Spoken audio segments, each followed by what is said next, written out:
Salam sejahtera saudara-saudara, kembali lagi bersama saya Diki di dalam program Renungan Harian pada hari ini dengan tema Tenang, Tuhan Hadir. Bacaan kita pada hari ini diambil dari Markus 6 ayat 45-52 yang berbunyi demikian. Sesudah itu Yesus segera memerintahkan murid-muridnya naik ke perahu dan berangkat lebih dahulu ke seberang, ke Betsaida. Sementara itu ia menyuruh orang banyak pulang. Setelah ia berpisah dari mereka, ia pergi ke bukit untuk berdoa. Ketika hari sudah malam, perahu itu sudah di tengah danau, sedang Yesus tinggal sendirian di darat. Ketika ia melihat betapa payahnya mereka mendayung karena angin sakal, maka kira-kira jam 3 malam ia datang kepada mereka, berjalan di atas air dan ia hendak melewati mereka.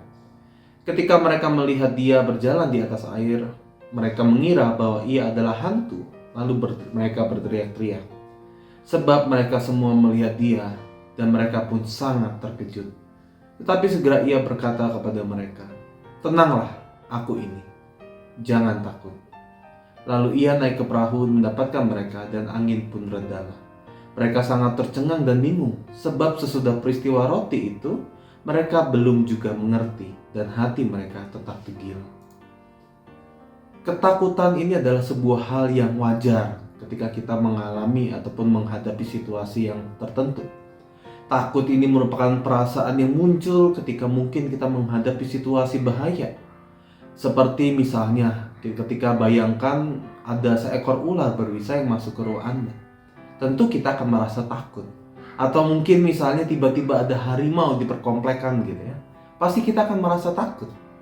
Takut untuk keluar rumah, takut jika nanti berpapasan dengan hewan buas tersebut.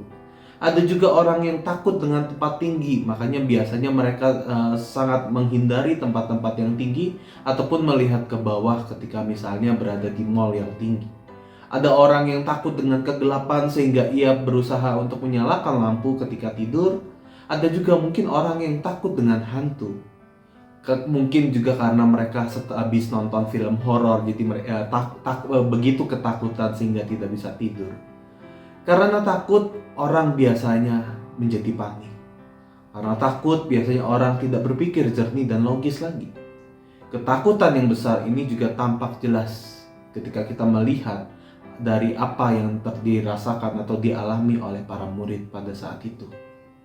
Setelah memberi makan 5.000 orang di dalam perikop berikutnya, Yesus meminta murid-murid untuk melanjutkan perjalanan ke Betsaida di sebelah utara Danau Galilea, sedangkan ia pergi untuk berdoa. Tetapi ketika perjalanan sudah mulai sampai tengah danau dan hari sudah malam, para murid pun ternyata menghadapi tantangan yang kalau dibayangkan tentu menakutkan bagi banyak orang. Karena mereka harus menghadapi angin sakal, yakni angin yang bertiup berlawanan dari arah perahu mereka. Angin tersebut begitu kencang hingga mereka pun yang sejatinya dulu adalah seorang nelayan mengalami kesulitan ketika mereka harus mendayung.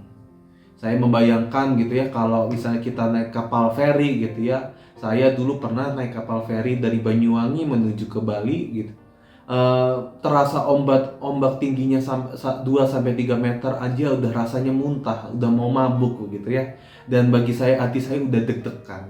Apalagi ketika kita membayangkan ukuran kapal dari para murid yang tentu tidak besar-besar saja, tidak begitu besar, bahkan mungkin cenderung kecil karena mereka hanyalah seorang nelayan.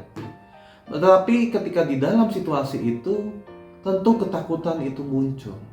Ketakutan itu adalah hal yang wajar. Ditambah lagi situasi yang sudah tengah malam, gelap gulita dan penuh kesulitan. Mereka mengalami bagaimana ia berada di tengah badai dan tidak tahu arah mereka tuju. Di dalam situasi yang penuh kesulitan itu, Yesus mendatangi mereka dengan berjalan di atas air. Sontak rasa takut mereka semakin menjadi-jadi. Mereka berteriak karena mengira apa yang mereka lihat adalah sosok hantu. Tak pernah mereka membayangkan bahwa Yesus bisa saja berjalan di atas air.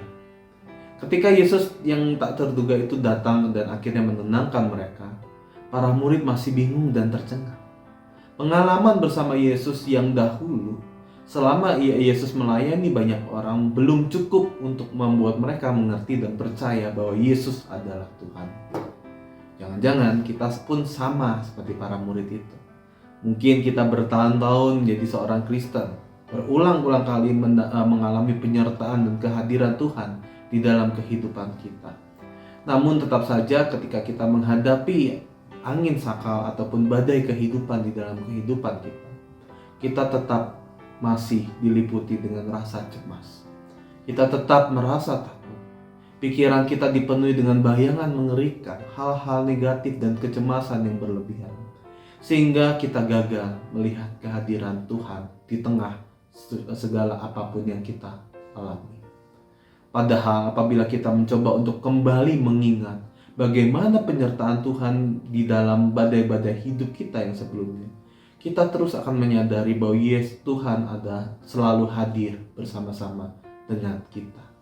Tuhan datang dan membawa ketenangan di tengah segala pergumulan kita. Ingatlah bahwa Tuhan telah berkarya dan terus menyertai kita. Maka dari itu marilah kita berpegang dan terus mengingat perkataan Yesus ini yang mengatakan, tenanglah, ini aku, jangan takut. Tuhan terus bersama-sama dengan saudara. Amin.